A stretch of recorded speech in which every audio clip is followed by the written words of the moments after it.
لیکن اگر زندگی خوبصورت ہے تو رات میں بھی سورج نظر آئے گا اور دن میں بھی چاند نظر آئے گا۔ اگر زندگی اداس ہے، زندگی ویران ہے، زندگی میں بیوٹی نہیں ہے، تو آپ کو انگلینڈ بھی سب صحرا نظر آئے گا، کیونکہ یہاں کچھ گڑبڑ ہے۔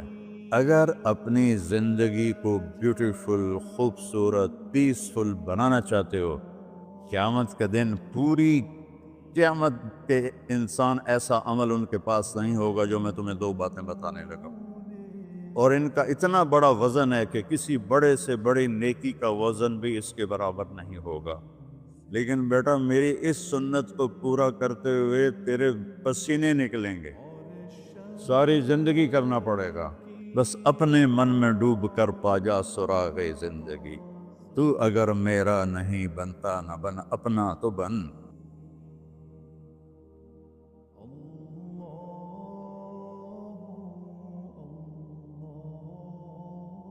والصلاة والسلام على رسوله الكريم وعلى آلہ واصحابہ اجمعین۔ میرے محترم بھائیو اور دوستو، ایک چیزوں کی خوبصورتی ہے، جیسے یہ مسجد بڑی بیوٹیفل خوبصورت۔ ابھی ہم گاڑی میں آئے، جس ساتھی کی تھی بینٹلے گاڑی، بڑی خوبصورت، گھڑیاں، گاڑیاں، سڑکیں۔ لیکن ایک خوبصورتی لائف کی ہوتی ہے کہ لائف بیوٹیفل ہو، لائف اندر ہوتی ہے، وہ بینٹلے میں نہیں ہوتی، رولز رائس میں نہیں ہوتی، وہ بڑے گھروں میں نہیں ہوتی، بڑے کاروباروں میں نہیں ہوتی۔ زندگی اندر چلتی ہے۔ جب وہ نکلتے ہیں تو ہم ڈیڈ باڈی ہو جاتے ہیں۔ کوئی نہیں کہتا مولانا طارق جمیل، کہیں گے ڈیڈ باڈی، یا ہمارے یہاں کہیں گے میت۔ زندگی کیسے خوبصورت ہو؟ زندگی پیسے سے نہیں ہوتی، شکلوں سے نہیں ہوتی، کسی دنیا کی چیز سے لائف کی بیوٹی کا کوئی تعلق ہے۔ اور جب تک لائف میں بیوٹی نہ ہو تو کوئی چیز مزہ نہیں دیتی۔ کیا لطف انجمن کا جب دل ہی بجھ گیا ہو، 100 بار چمن مہکا، 100 بار بہار آئی، دنیا کی وہی رونق، دل کی وہی تنہائی۔ تو زندگی کو خوبصورت بنانے کے لیے اللہ نے ایک آیت ہمیں سنائی، ایک آیت، لَقَدْ كَانَ لَكُمْ فِي رَسُولِ اللَّهِ أُسْوَةٌ حَسَنَةٌ، کہ اگر لائف کو خوبصورت بنانا چاہتے ہو، اس کے لیے نہ انگلینڈ رہنے کی ضرورت ہے، نہ امریکہ رہنے کی ضرورت ہے۔ میں افریقہ کے غریب ملکوں میں گیا ہوں، جنگلوں میں، صحراؤں میں پھرا ہوں، تو ان کے زندگی دیکھ کر حیرت ہوتی ہے۔ ان کو آج کی دنیا کی کسی چیز کی کوئی خبر نہیں۔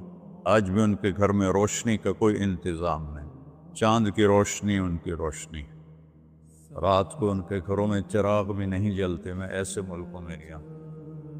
لیکن اگر زندگی خوبصورت ہے تو رات میں بھی سورج نظر آئے گا اور دن میں بھی چاند نظر آئے گا۔ اگر زندگی اداس ہے، زندگی ویران ہے، زندگی میں بیوٹی نہیں ہے، تو آپ کو انگلینڈ بھی سب صحرا نظر آئے گا۔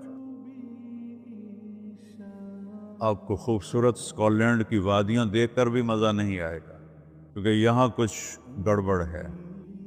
تو میرے رب نے کہا، لقد، یقیناً، ڈیفینیٹلی، نو ڈاؤٹ، کان لکم، تمہارے لیے فیصلہ ہو چکا ہے، ہوگا نہیں، کان لکم، تمہارے لیے فیصلہ ہو چکا ہے۔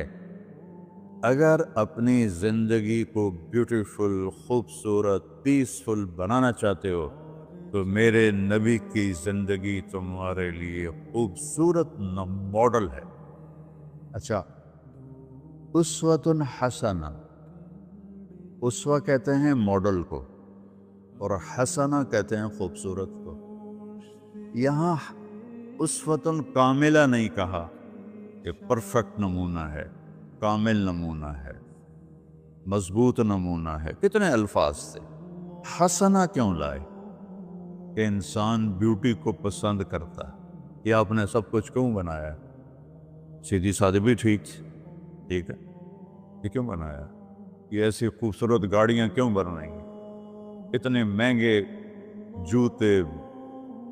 وہ ہم جب کالج پڑھتے تھے تو گئے این ایم اسٹور پر، تو وہاں اس وقت یہ سچ نہیں ہے۔ تو میرے اللہ کو پتہ ہے کہ میرے بندوں کو خوبصورتی پسند ہے۔ آپ چھوٹے بچے کو اسمائل دو تو وہ آپ کو ہنس کے دیکھے گا، اس کو ایسے دیکھو وہ رونے لگے گا، حالانکہ اسے پتہ نہیں ہے، لیکن جب چہرے پہ بدصورتی آئی تو اس نے بھی فیل کیا اور رونے لگ گیا۔ جب آپ نے اسمائل دی تو وہ آپ کو دیکھ کے ہنسنے لگا، اس کا کچھ پتہ نہیں ہے کیا ہو رہا ہے۔ اتنی چھوٹی عمر سے بچہ سے لے کر بڑا بیوٹی کانشیس ہوتا ہے، اور خوبصورت چیز کے لیے دل کھنچتا ہے۔ آپ کو تو 14ویں کا چاند نظر نہیں آتا، تو ہمارے ہاں تو 14ویں کا چاند نکلا ہوتا ہے تو میں چارپائی ڈلوا کے اور گھنٹوں اس کو دیکھتا رہتا، مجھے اس کا مزہ آتا رہتا۔ تو اللہ تعالیٰ فرما رہا ہے اگر زندگی کو خوبصورت بنانا ہے تو صرف میرے نبی کی زندگی ہے۔ اسوہ، ماڈل۔ حسنہ کسے کہتے ہیں؟ حسنہ کا عام مطلب حسین، حسن، خوبصورتی ہے، لیکن حسنہ چہرے پر تل جو ہوتا ہے، جو چہرے کو خوبصورت بنا دیتا ہے۔ آپ نے دیکھا کبھی جن کے چہروں پہ کوئی ایک تل ہو تو وہ چہرہ بڑا بیوٹیفل نظر آتا ہے، پرکشش نظر آتا ہے۔ تو حسنہ چہرے کے اس ڈاٹ کو، کالے ڈاٹ کو کہتے ہیں جس سے چہرے کی بیوٹی بڑھ جاتی ہے۔ تو میرا اللہ کہہ رہا ہے اگر تم نے اپنے چہرے پہ تل سجانا ہے، ڈاٹ جس سے آپ حسین لگتے ہیں، تو میرے نبی کی زندگی اپنا لو۔ اس سے خوبصورت لائف آپ کو کہیں نہیں ملے گی۔ وہ خوبصورتی اگر مجھے مل گئی، آپ کو مل گئی، تو آپ کی دنیا بھی بن گئی، آخرت بھی بن گئی۔ پوری زندگی پر آنے کے لیے میں صرف 2 حدیثیں آپ کو سناتا ہوں، صرف 2 حدیثیں میں کر لوں، آپ کر لیں، آپ کی پوری لائف 180 پہ چلی گئی، اور آپ کے اندر خوشیوں کی لہریں دوڑیں، مزہ لیں، بھوک میں بھی مزہ لیں۔ ہماری پاکستان کی سزوکی جس کا کوئی ٹائر بھی ٹھیک نہیں ہوتا، سٹیئرنگ بھی ٹھیک نہیں ہوتا، اس میں بھی بیٹھو گے تو مزہ لو۔ صرف 2 حدیثیں میں آپ کو سنا۔ میرے نبی نے فرمایا معاذ الا انبئک بملاک ھذا کلہ۔ اب پہلی حدیث سنا رہا ہوں، معاذ تمہیں اپنے دین کی سمری بتاؤں؟